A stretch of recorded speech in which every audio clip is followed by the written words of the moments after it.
DaBaby's falloff has got to be studied. How do you go from one of the hottest rappers in 2019 to selling less than 500 tickets to your show? This is a tweet from Blackie Speaks that really opened my eyes to just how far DaBaby has fallen from his peak. The question that he raised in that tweet was super thought-provoking, so I decided I would look into it. But to understand how DaBaby has fallen so far, we have to start from the beginning. So join me today as we look into how DaBaby sabotaged his career.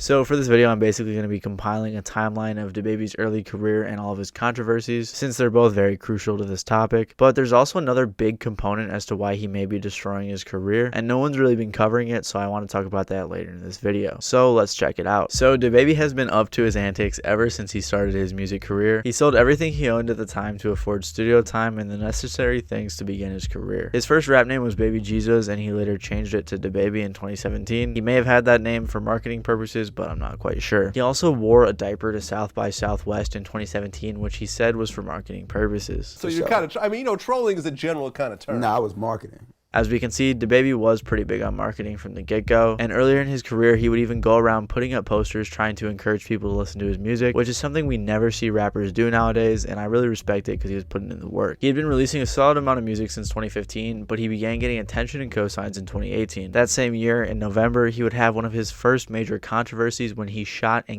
man in Walmart. He was shopping for his kid when two men tried to attack him, so he shot at them in self-defense. One of them. All charges were later dropped as it was self-defense, but that wasn't really where the controversy laid. He put a bunch of clips from the news about the incident in his music video for the song New Tears a few days later, which got him some flack, so he apologized shortly after. I'm not gonna lie though, that was a pretty hard intro for a music video. He began blowing up after dropping the music video for his song Walking Texas Ranger in January of 2019, and later that month he signed to Interscope. He dropped his first studio album Baby on Baby just a couple of months later. DaBaby was dominating throughout 2019 and 2020 with songs like Shug, Bop, Rockstar, Under the Sun, Vibes, and many more. Later in 2019, DaBaby released his second studio album, Kirk, which sold 145,000 units first week. 2019 was undoubtedly DaBaby's biggest year, with 2020 being pretty successful as well. But ever since 2020, he's also had a string of controversies following him that have been plaguing his image. I doubt I'll be able to cover every single controversy that DaBaby's gotten himself into, but I'll do my best in this section to cover most of the important ones. So most of these incidents I'm gonna mention are the reasons why and how I think DaBaby sabotaged his career. In my opinion, it all began in March of 2020 when he was seen punching a fan in the face. He was making his way to do a show at an after party when a fan was putting her phone very close to his face. The flash was on, it touched his face, and he got super mad and swung. The show was canceled, and soon after he apologized online, giving his side of the story. The incident wasn't that bad, but it was the first of many to come. On top of his upcoming controversies, he would also begin to get memed for making the same song over and over again and having the same flow. So it's pretty obvious that his music wasn't hitting quite the same as it had been before, and I just want everyone to keep that in mind going forward. Anyways, in July of 2021, DaBaby made arguably one of the biggest mistakes he has made so far in terms of sabotaging his career, and that was when he made homophobic comments at Rolling Loud. Fellas,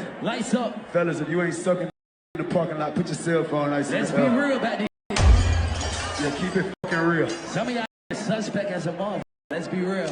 I have no idea what possessed him to say that during his Rolling Loud set. I don't know if he was trying to hype up the crowd, because that's definitely not what happened. But immediately after that, the backlash began. He was then called out by a plethora of artists. One of his biggest collabs with Dua Lipa had his verse removed from the radio, and then he was dropped by Lollapalooza, Day in Vegas, and a bunch of other festivals and venues. He even lost out on a clothing collaboration with the brand Boohoo Man. This was probably one of the most, if not the most, damaging controversies to his career. He issued an apology later on, deleted it, and then addressed it at a live show, so his response was kind of iffy. In November of 2021, he got into even more controversy with singer danileigh when they had a very public beef. There was a live stream video and many Instagram stories going back and forth, and their beef continued for a few months. In February of 2022, he got into a fight with her brother, Brandon Bills, at a bowling alley in California. There are different stories from both sides, with DaBaby claiming it was self-defense, but in the video it kind of looked like DaBaby and his team jumped him, which didn't look super good for him. Then in April of 2022, he was in my personal favorite controversy of his, and that's when he tried to kiss a fan twice and she curved him both times. He later said online that he was sorry and a bunch of other weird fake apologies, but he was seemingly let off the hook for that one as well, until he was seen doing it again like a month later, which was again super embarrassing. He got curved by another fan and he didn't grab her face this time, thankfully, but it was just super awkward. At this point, his situation kind of reminds me of YBN Amir's, where no one is going to end up taking him seriously because of all the silly mistakes he's making, especially with how embarrassing embarrassing some of these controversies are. A week after the first kissing incident, DaBaby shot another man for intruding on his property. He shot him in the leg and of course did it out of self-defense, and I'm pretty sure he's been cleared of it, so it wasn't really controversial, but it did get him a lot of attention, especially with the police call being released shortly after. Yo, the video keeps getting demonetized probably because of this, so if you guys want to listen to it, just search DaBaby police call. It's pretty funny, so yeah, check it out.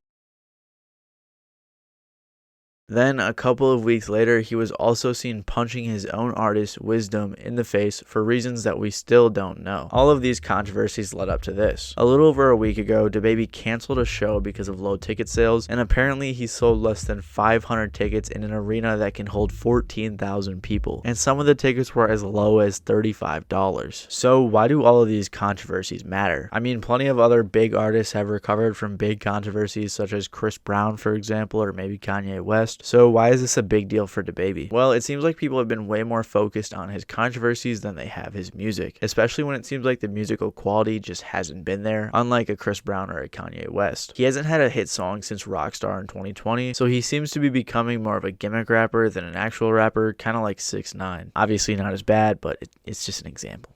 You get what I'm saying. DaBaby may have a lot of monthly listeners and his numbers may look good, but that doesn't mean that he has a fan base. It seems like his old hits and his features are carrying his career recently, and he doesn't seem to have a strong core fan base like many smaller artists do with diehard fans. This would perfectly explain why he can go viral for something like this, but can't sell 500 tickets in New Orleans. So then it begs the question, why is DaBaby ruining his own career? Unlike 6ix9ine, who I compared him to earlier, DaBaby actually seems like a pretty smart guy, so it wouldn't make sense for him to involve himself in all these controversies. Well, I see two possible reasons. The first one is it's a marketing strategy. This reason is a lot less likely in my opinion, but it is possible some of his antics have been for marketing purposes. The reason I say this is because things like him wearing a diaper to South by Southwest or hanging on a cross in his last music video are very clearly intentional gimmicks for publicity, but on the flip side, some of the things he's been involved in have been out of his control, such as the shootings. So I think the more likely reason that he's been sabotaging his career is because of his mental health. Now, this is something that I don't see anyone talking about, but shortly after he dropped his album Baby on Baby, his dad passed away a month later. This was clearly a big blow to his mental health. His following album, Kirk, was dedicated to his dad, as that was his last name, and it has a picture of his dad holding him as a kid. He later revealed that although 2019 was his biggest year as an artist, it was also one of his toughest years mentally. He said he had a fake smile the whole year, and to this day he still doesn't know how his dad died. A year later, his brother